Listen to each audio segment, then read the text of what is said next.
Ai, meu Deus, se bento, se bento. Ai, meu Deus, se bento. Buraco vento tem cobra aí dentro. Ai, meu Deus, se bento, se bento. Ai, meu Deus, se bento. Buraco vento tem cobra aí dentro. Ai, meu Deus, se sabento.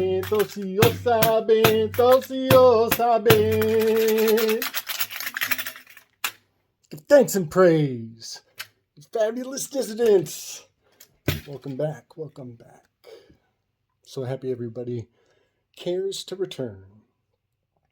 Today's going to be kind of a interesting self-reflection from the Slick Dissident project, you know. I'm reflecting back on some of my words and thinking of where I overspeak and in what places would I want to be a little more impeccable with the things I say.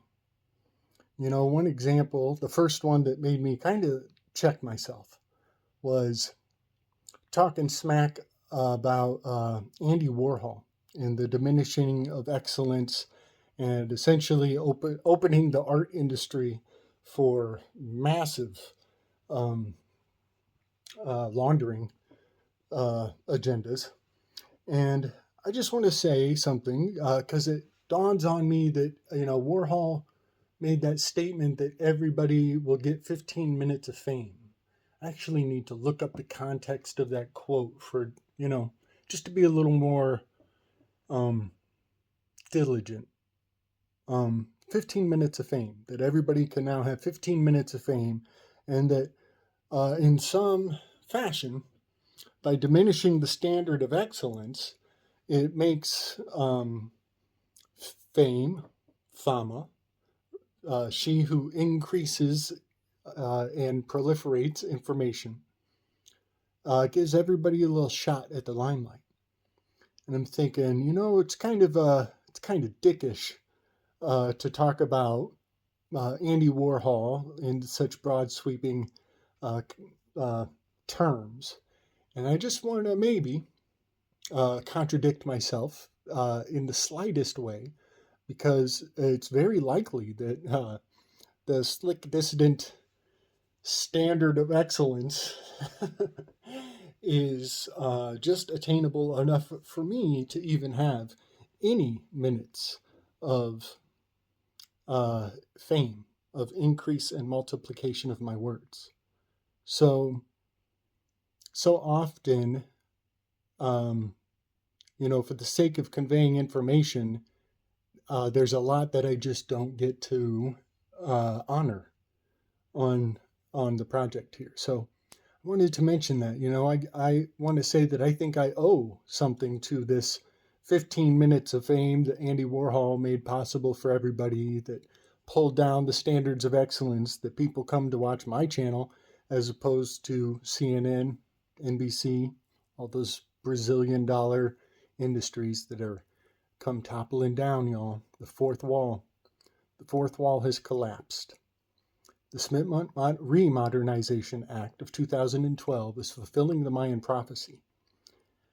And the fourth wall has come tumbling down. And they are propagandizing onto the central hub of the expanded territories of the United States. The empire has completed its dominion, and now the weapons are turned inward upon us. And the fourth wall tumbling down is a fascinating revelation. Think of how it, for all the generations before us, the news is staring people head on and telling them lie after lie after lie, mostly by virtue of exclusion. It's the things that they're not saying that actually generates the lie. And our ancestors have been conditioned to receive zero-calorie information from those who are facing them head on. And in fact, they've been conditioned to be lied to. Whenever somebody is looking at them, it must be a lie. The other half of this formula is the the truth is actually in your fiction. And so when you suspend disbelief to engage in fiction, that's where all the truths are being laid to bear for everybody. But nobody would think that's the case because this is fiction. This is pretend. This is make-believe. How can any of this have real-world application or value? The fourth wall has been kicked down. And now Deadpool is staring people right into the camera and actually speaking truth for the first time. And the Mind's Dream media is in a controlled demolition. The Kabbalah News Network. News is north, east, west, and south. Anybody who knows your magic understands that the word news has been a spell. It's been a spell for a long time. And something I was thinking about, with magical practice, the northeast, south, and west evocations are integral to the ceremony and the ritual and drawing in of energies. And it dawned on me, when I was in martial arts, that's exactly what a good kata entailed. You would face all four directions by the time you came to close your form. The realm of forms. Plato was a wrestler. The realm of four arms. The map of the universe has 4 arms. Let's see if I can bring some graphics. So, north, east, west, and south, the realm of forms, in the spell of the Kabbalah News Network is collapsing the fourth wall, as finally the fiction is looking people head on and revealing great and deep truths. And it is a heavy process. So yeah, I wanted to give a little lip service to Andy Warhol for making 15 minutes of fame worth a damn, And I'm going to buzz on 15 for a minute or so.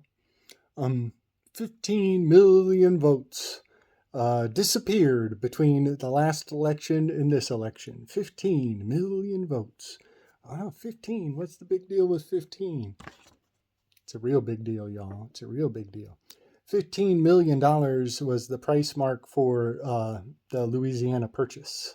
This year's Super Bowl takes place at the Caesars Stadium in New Orleans. This is the devil card, ladies and gentlemen, card number 15, and it is utterly rooted in New Orleans in Louisiana. It was paid for in the Louisiana Purchase for $15 million. Corporate heads still pat themselves on the back over the greatest purchase in the history of humanity, the Louisiana Purchase. And that $15 million is some sort of sacred egregoric totem for them. So 15 is, the 15th letter is the letter 0, or excuse me, the letter O. And there is a huge amount of significance to the 15. The 15th prime number is 47. This was the 47th presidency. It has everything to do with the silver and the reflectivity. But 15 squared, pretty sure that's 225. This is the year of VE 22. V22 E5 NUS. 225 days to turn around the NUS is the orbit of Venus.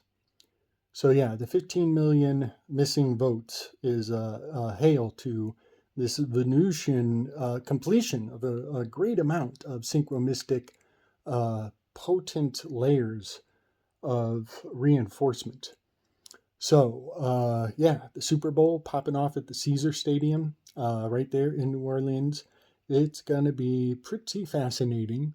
But also, I'm thinking about the 15 minutes of fame. That really is something, that's something wild. That's really something wild.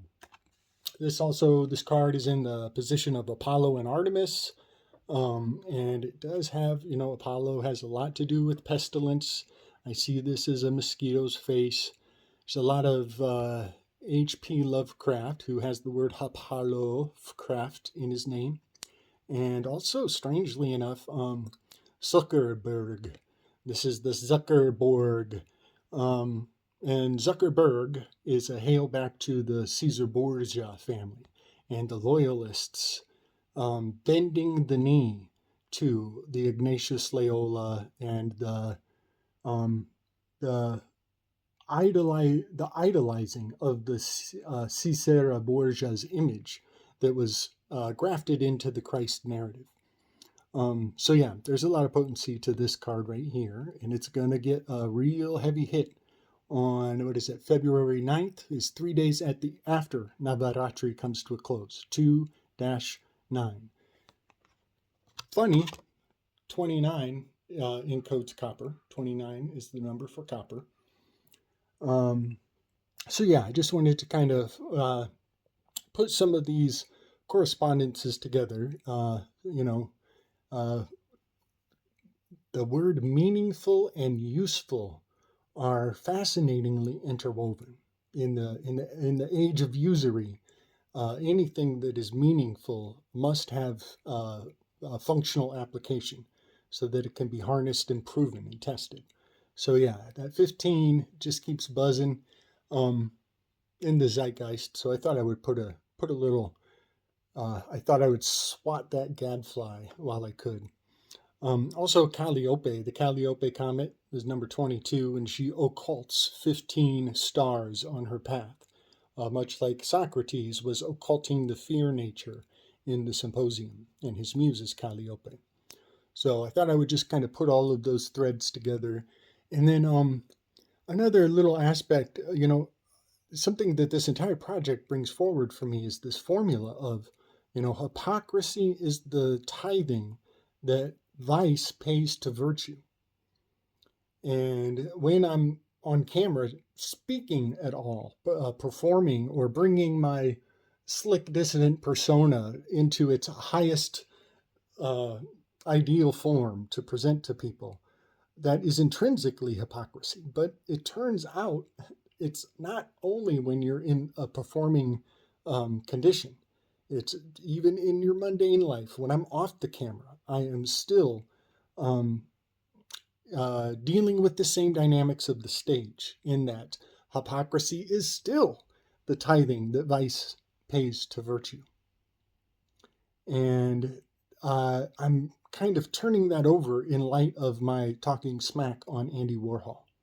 In what way am I hypocritical to just talk about Andy Warhol as though there's nothing redeeming in his in the effects of what he has had on culture? Is that a sentence?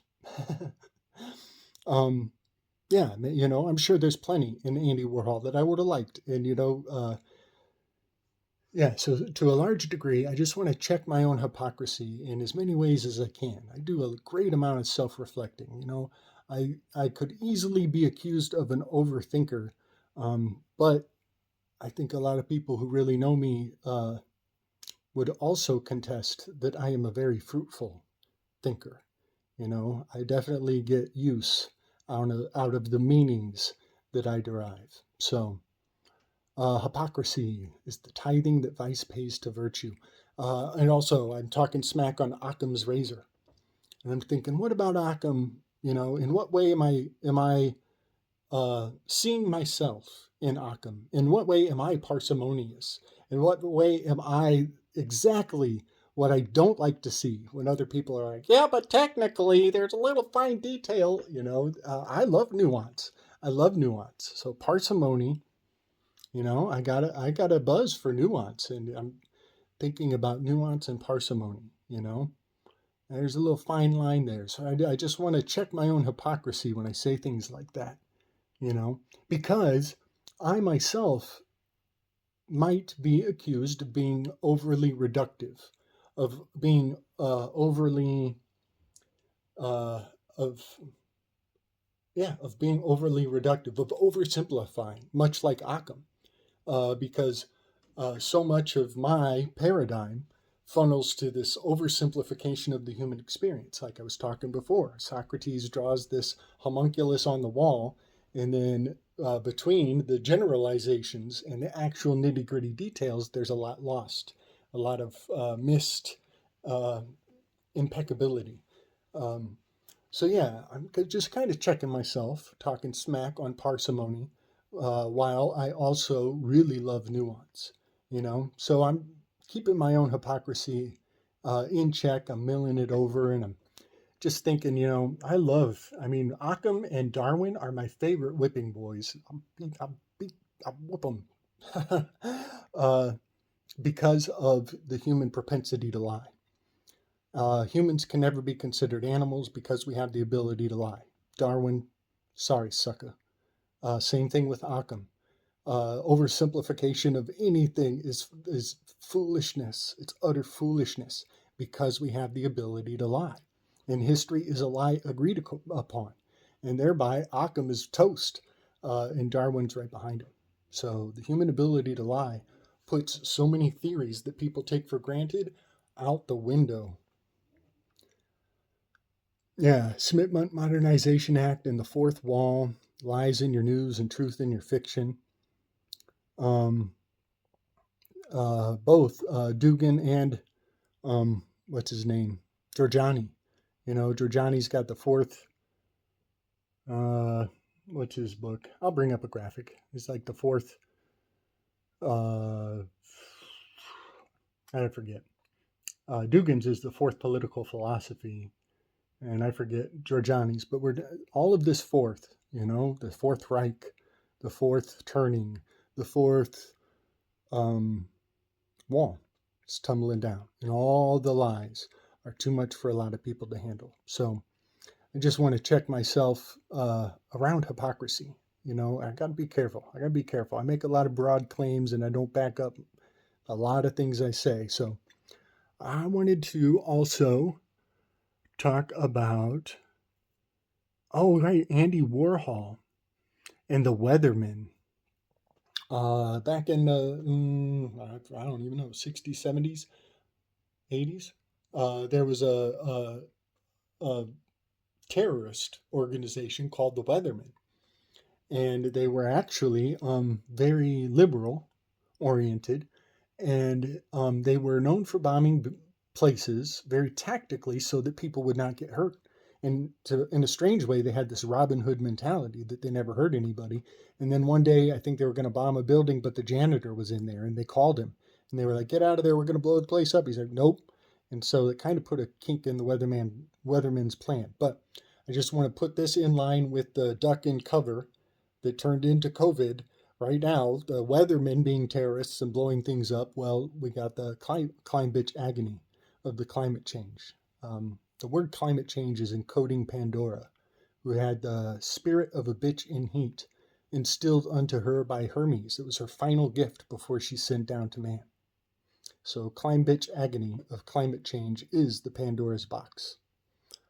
And weathermen being terrorists, and then sure enough, they took weathermen off the news. Yeah, have you guys noticed a lot of news broadcasting just kind of relegated the weatherman to a less higher order of priority because anybody can look it up on the internet. You don't need a whole segment of that time on the news in a lot of places unless there's an emergency. But again, with the things on the wall being scary. So only in an emergency does the weatherman show up and tell you that the climate bitch agony is coming to get you. So yeah, I just wanted to put the weatherman on the radar in concordance to the fourth wall collapsing. And finally, we have fiction looking into the camera and speaking truth. And did I already say this? Yeah, the news is always lying to people when they look at them. Conditions people to believe that when they're talking to a person head on, they anticipate being lied to. And that has been going on for so long. All right. I just wanted to put these things on the Slick Dissident database. And then something about that giraffe. Zaralath, Big Love Z, Big Love Z. He made a comment on my last video. People should go and check it. He was talking about how the giraffe is notorious for dying in silence. The giraffe doesn't scream out in pain when it's killed.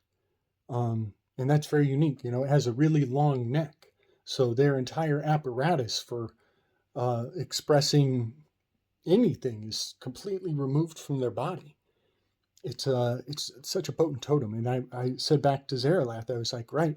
So think of how God summoned all the animals for an emergency to the ark. That's the draft. It's the draft. We haven't everybody come together 2 by 2. Get in this ship. We're going into battle, right?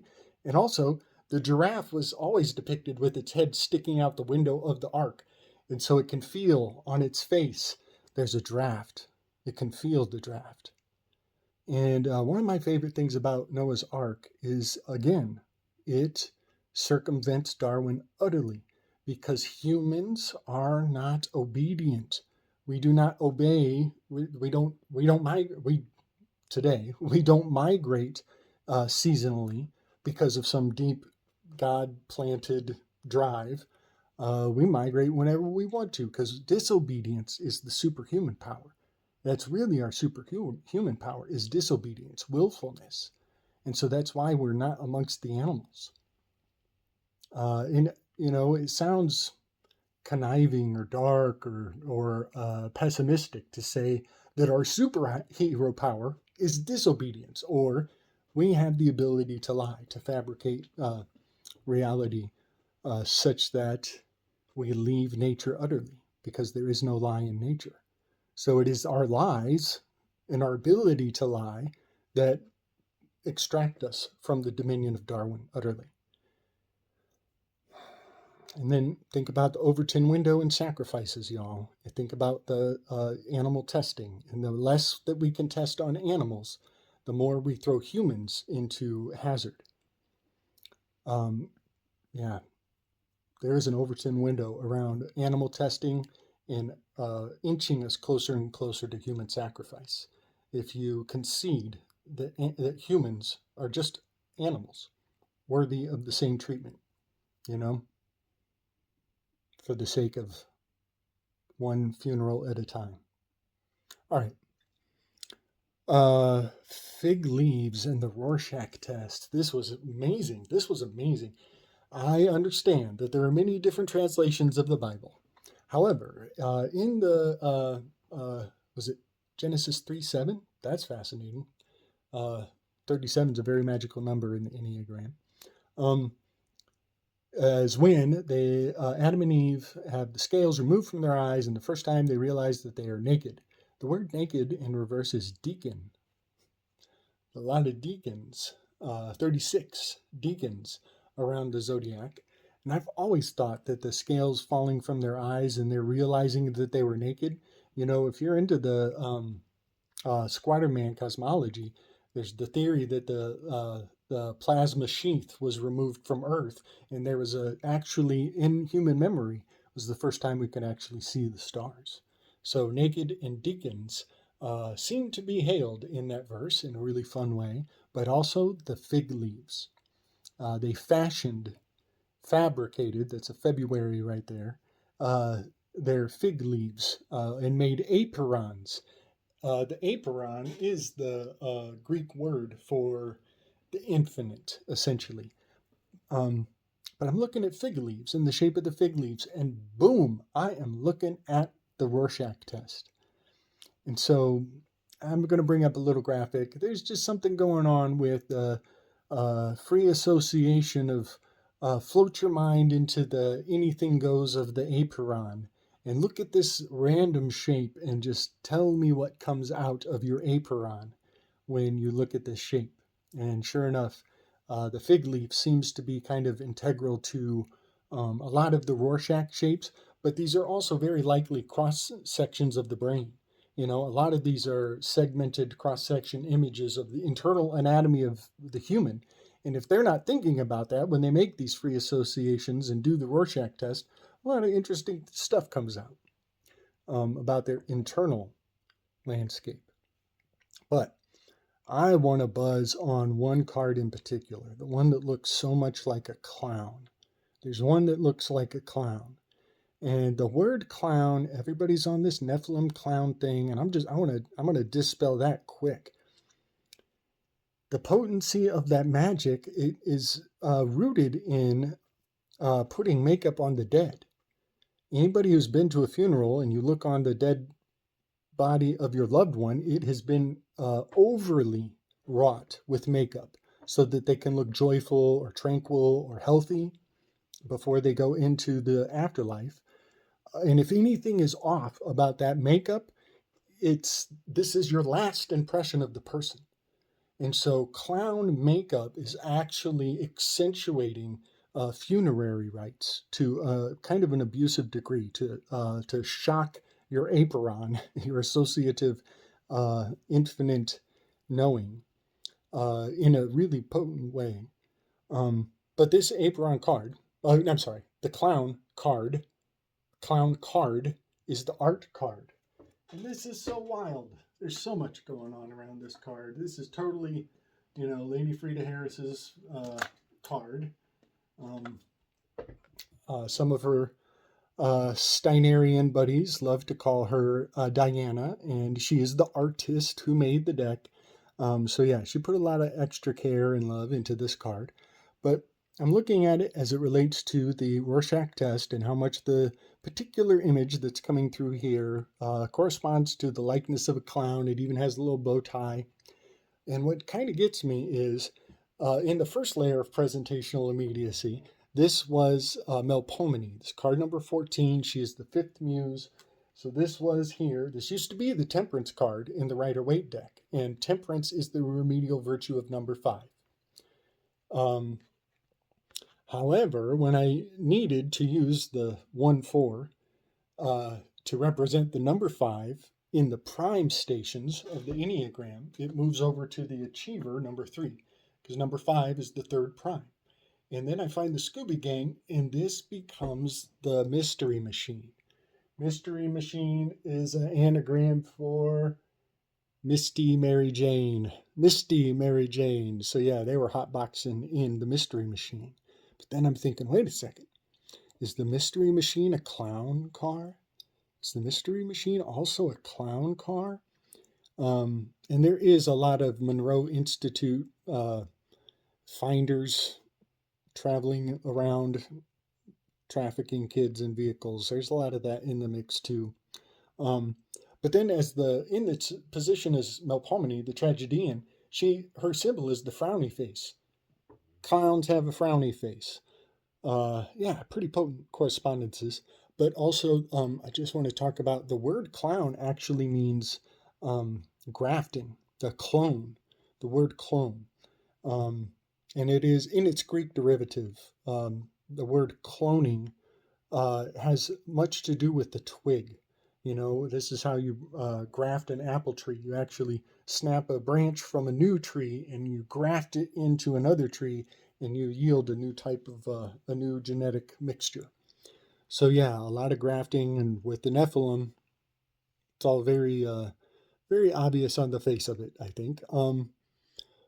And twig, TWIG, is Notoricon for In God We Trust, IGWT, In God We Trust. So you switch the first letter of every word and it spells twig. Yeah, pretty potent. But also, In God We Trust is an anagram for Tower 7 in Dust. All right. So those were the notes that I have to put down. But then the one last thing I want to talk about is really hard to put words to. I got a feeling this is a conspiracy theory that nobody's ever come up with. So let's call it a coherency hypothesis. I have a coherency hypothesis about the instilling of the biographies of great minds from history into fictionalized characters, much like what I see with Anichian Skywalker, and depicting them on the stage in a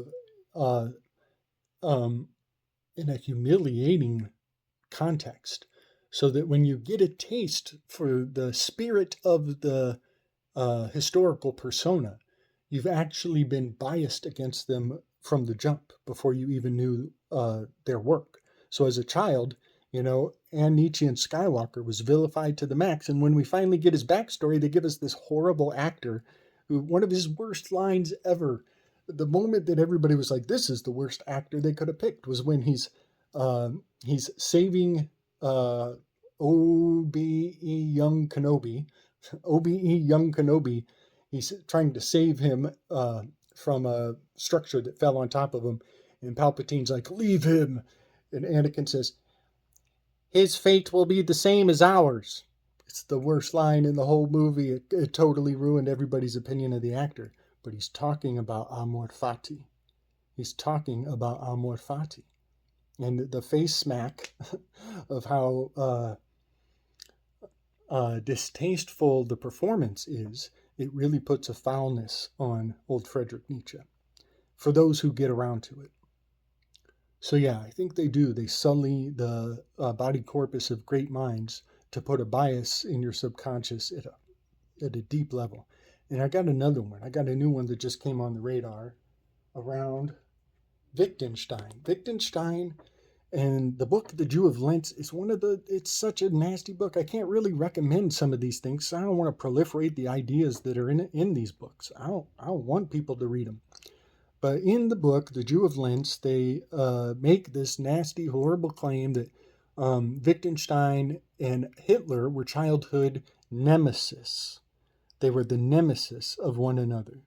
And because of Wittgenstein's impression onto Hitler, because Hitler did write about him very briefly in a childhood journal, they said that this was why Hitler was such a hateful individual. So they put the entire Holocaust narrative on the shoulders of one dude, the childhood nemesis of Hitler, and that is Wittgenstein. And that is so fascinating to me. Well, I think I've found Wittgenstein in our modern day culture. They have completely unpacked the language games of Wittgenstein and instilled it into the character that is today known as House, the doctor, the innovative visionary of House is completely instilling the essence of Wittgenstein. And now, consider, much like the Nietzsche recipe, we have a health outbreak. All the doctors become our nemesis. They are tipping the scales with the most subtle of influential fingers. The hidden hand is really tipping the scales in our discernment. And so I think it's very valuable to disempower the bias that might have been baked into our presumptions. Because, I'm not even going to dig any deeper. I really enjoyed the series House. I enjoyed it greatly. But now I'm thinking about all of his moments of epiphany, where he goes into a visual of the internal landscape of the client or the patient, and kind of runs through these strange visual montage. There are visual montages where he's on a psychedelic trip in his own head, solving the pathogenic, exotic pathogenic potentials, and making a career out of it.